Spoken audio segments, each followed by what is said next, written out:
All right, guys, Thursday fishing report time. Stick around.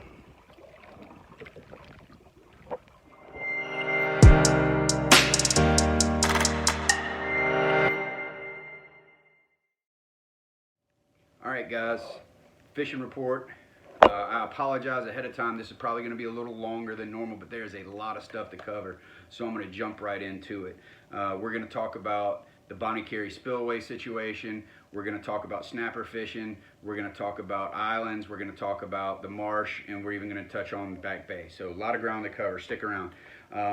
First, I want to talk about this coming Wednesday, the 5th, IMMS at 6 p.m. The Institute for Marine Mammal Studies in Gulfport is hosting a meeting concerning the Bonnet Carre Spillway opening. There'll be experts there. Dr. Saloni is going to give a presentation. There'll be politicians there listening, and maybe they can field some questions. I'm not exactly sure on the format, but there's going to be a lot of information from experts. And if you're interested in this situation at all, I highly recommend come out. It's going to be a lot more informative than Facebook posts. So please come on out, show your support. We only get attention when we demand it. So come on out, let's get some answers. Let's see what they have to say. So I will put an address for IMMS in the description box below, so look for that.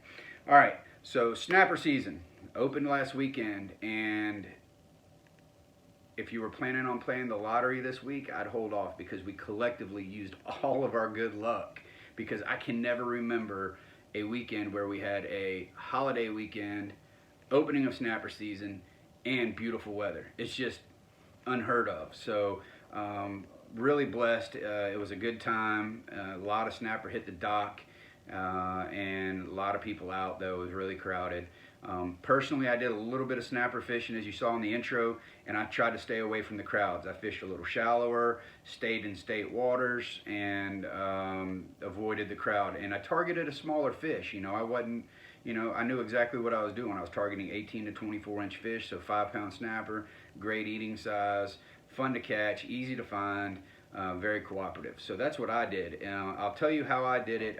I marked every fish I caught before I caught it. When I would motor over a piece of structure, I would either see snapper or I wouldn't. And every snapper I saw was suspended in a thermocline at about 20 to 25 feet. I didn't catch any fish on the bottom. So all the fish were suspended in a thermocline, 20 to 25 feet. I dropped fresh dead shrimp down. I know everybody has their favorite snapper bait. I do too if I'm targeting trophies. But for the smaller fish, dead shrimp works fantastic. Okay. I like to do that with a trout rod, believe it or not. I like to use a 7-foot medium action Temple fork rod, okay, and I pair that up with a Osprey 3000 built by Florida Fishing Products. So it's a 3000 size reel, and it's got 22 pounds of drag on that little reel though, so it's more than capable of dealing with a 5-pound snapper. But at the same time, it sure is a lot of fun to hook one of those fish directly below the boat in 45, 50 feet of water and just watch the drag do its thing, go to work. So if you're getting into bigger fish, absolutely use those broomsticks, but you can only keep 2, so why not have fun doing it? That's my theory on it. So last thing about snapper, don't forget to use the app and report your catch to DMR. Get a trip ticket before you leave, close it back when you come in, stay on the legal side of everything, okay? They're out in force looking as they should be. All right, island report. Islands weren't bad. Let's start with Louisiana Marsh. I didn't hear some reports. I saw some boxes of fish that were really nice coming back from the marsh. And all the guys who did that told me the same thing, that the water's still dirty. I told y'all last week, those fish just can't swim indefinitely. They're not going to Alabama. They're just holed up, and they're doing the best they can to survive, but they still got to eat. And all the guys who did that told me the same thing. They would find some birds or some bait, a little pocket of clean water, and just go to town on them. So it's going to take some scouting. You might even strike out. But if you get out and run on your own and go looking, you never know what you might find, okay?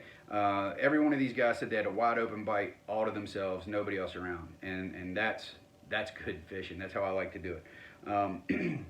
Cat Island had really good catches as well, but it was really crowded, guys. It was, you know, it was a holiday weekend, and I feel like the cleaner water that was at Cat Island this weekend had the fishermen congested in one little area, one little island, and by the time you get 30, 40, 50 boats zooming around Cat Island over the grass beds, the trout just don't like it. They start to shut down. an outboard motor is extremely loud underwater from a long distance away.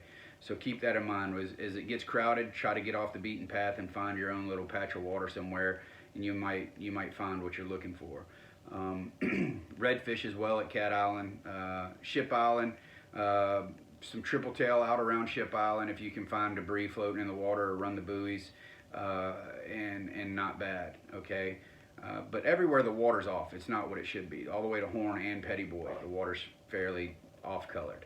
All right, inland bays had a lot, both Biloxi Bay and Bay St. Louis, a lot of redfish. You know, you might have to catch 40 or 50 redfish to pull 9 keepers out of there. And that's not a problem. That's a good thing, because you get to consistently catch fish all day and still end up with a box. So they're a lot of fun on light tackle. I'm talking 15 to 17-inch fish, and then you get a couple 18 to 20s thrown in there for the box. Dead shrimp, live shrimp, didn't matter. Earlier in the day, shallow along grass banks. We also caught them out in deep water on structure, though, 10 to 12 feet deep. So, you know, I think those fish, I'm no expert, but I think they're getting pushed out of the rivers, and they're a little bit further out in the bay than they normally are this time of year. Still seeing a few flounder in Biloxi as well. I'm actually starting to see good reports of guys floundering at night with the dirty water, believe it or not, but I'm seeing it.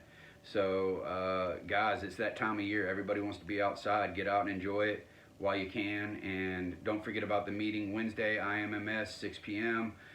Drop us a comment if there's something you want us to talk about, and we'll be sure to do that, or shoot us an email. And until next Thursday, y'all stay safe.